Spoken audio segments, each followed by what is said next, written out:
राधे राधे। आज आपको पता है मैं आपके साथ एक ऐसी लड्डुओं की रेसिपी शेयर करूंगी जो अगर आपने बना ली हैं तो ठीक है, अगर नहीं बनाई ना तो फटाफट बना लीजिए क्योंकि अब सर्दियों की टाइम ज़्यादा नहीं बचे हैं और ये गोंद के लड्डू है ना बहुत फ़ायदेमंद होते हैं। सर्दियों में कम से कम 2 बार तो इन्हें बना ही लेना चाहिए। अगर आपने 2 बार बना लिए, अगर नहीं बनाया तो एक बार आप फिर से जाइए, ट्राई कर लीजिए क्योंकि मैं आपको कह सकती हूँ ये वाले लड्डू है ना बहुत फ़ायदेमंद हैं। इन्हें बनाने के लिए यहाँ पे मैंने आज 1.5 केजी के आसपास चीनी लिया है, आधा केजी गट्ट, आधा केजी गोंद, आधा केजी बादाम, आधा केजी यहाँ पे आटा लिया है और 1 केजी मैंने सिंगोड़ा लिया है जिनको हमें कूट करके आटा बनाना है। एंड 1.5 केजी मैंने लिया घी, जो प्योर गाय का घी है, जो मैंने बाहर से मंगवाया है और डब्बा जो है वो मेरा घर का है। तो आप ये मत सोचिए इसमें चॉकलेट से भरा हुआ था, तो मैंने उसी डब्बे में मतलब गाय का घी मंगवा लिया था। अब हमें क्या करना है, यहाँ पे गोंद को मैंने आधा ना मिक्सी से ग्राइंड करके आधा मिक्सी से पीस लिया था और यहाँ हमारे सिंगोड़े हैं ना वो कुट रहे हैं, उनको मतलब तोड़ तोड़ के जब ये एकदम पूरे से टुकड़े हो जाएंगे छोटे छोटे, तब हमें इसे मिक्सी से ग्राइंड कर लेना है, उसका आटा बना लेना है। अब यहाँ पे एक कढ़ाई लेंगे, बड़े साइज़ में आपको कढ़ाई लेना है। अगर आपके घर में इससे भी बड़ा कढ़ाई है ना तो आप वो बड़ा ही लेना है, आपको यहाँ पे छोटा नहीं लेना है। मेरे पास यही था बड़ा, इससे ज़्यादा बड़ा नहीं था। तो यहाँ पे मैं आधा केजी है ना पहले घी ले रही हूँ, आधा केजी एक बार ले रही हूँ, जब मुझे लगेगा तो मैं और इसमें डालती रहूँगी। तो एक बार आधा केजी घी लेने के बाद आपको आधा घी के अंदर सबसे पहले जो डालना है वो है आटा डालना है। तो मैंने यहाँ पे कम से कम 400 ग्राम आटा लिया है। आटा मैं बिल्कुल कम यूज़ कर रही हूँ यहाँ पे क्योंकि मैंने यहाँ पे ड्राई फ्रूट्स डाला है और सिंगोड़ा का जो आटा है ना मैं वो यूज़ कर रही हूँ। अगर आप आटा चाहे तो स्किप भी कर सकते हो, सिंगोड़ा का आटा आप यहाँ पर डाल सकते हो। तो यहाँ पे देखिए आटा है, उसको अच्छे से घी में आपको भुनना है और आपको तब तक भुनना है जब तक पड़ोसी भाग के ना आ जाए। वैसे पता है आपको, जब लाडू बनता है, हलवा बनता है, उसकी खुशबू तो बाहर तक चली जाती है। आप चाहे कितना भी कोशिश कर लें रोकने की, लेकिन रोक नहीं सकते क्योंकि इनकी खुशबू होती ही ऐसी है, वो बाहर चल ही जाती है। तो आपको इन्हें भूनते रहना है।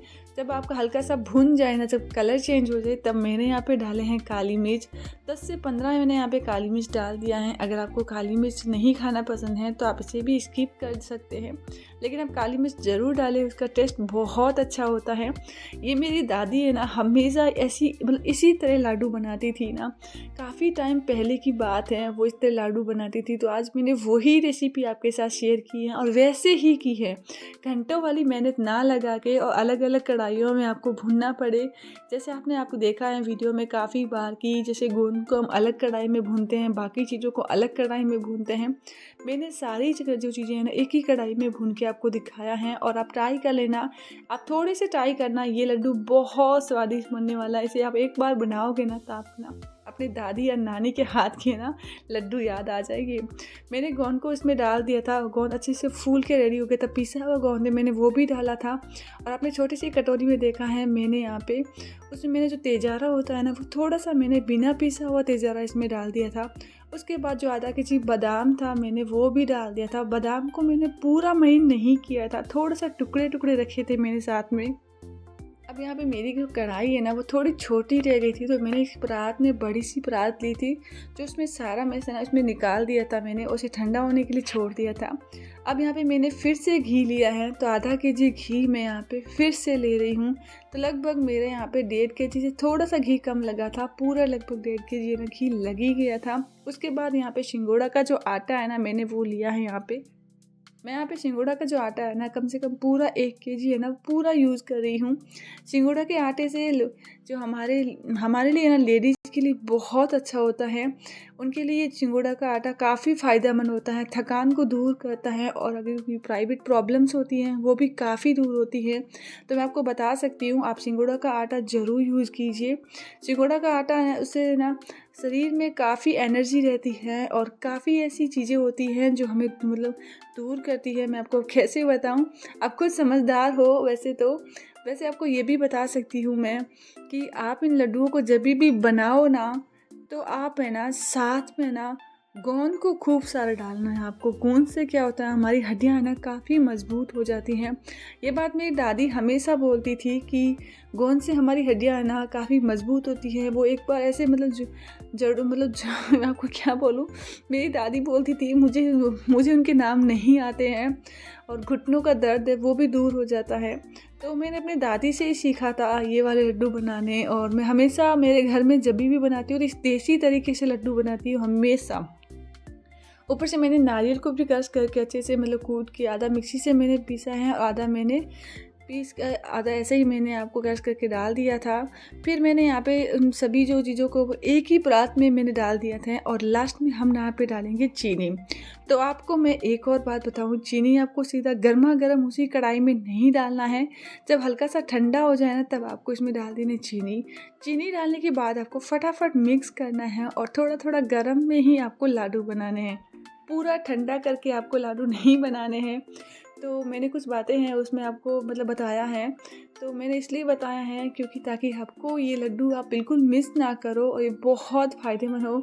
क्योंकि मैंने बनाया है तो मेरी भी कुछ प्रॉब्लम थी, तो मैंने इसलिए बनाया था। और मेरी दादी हमेशा बनाती थी, मेरी फूआ जी, मेरे घर में मेरी सिस्टर्स जो भी होते थे कभी, तो उनके लिए हमेशा बनाते रहते थे। और मेरी मम्मी के लिए मेरी दादी ये वाली लड्डू बनाती थी ना, तो मुझे पता है, और मैंने अपनी दादी से ही सीखा है ये लड्डू बनाने।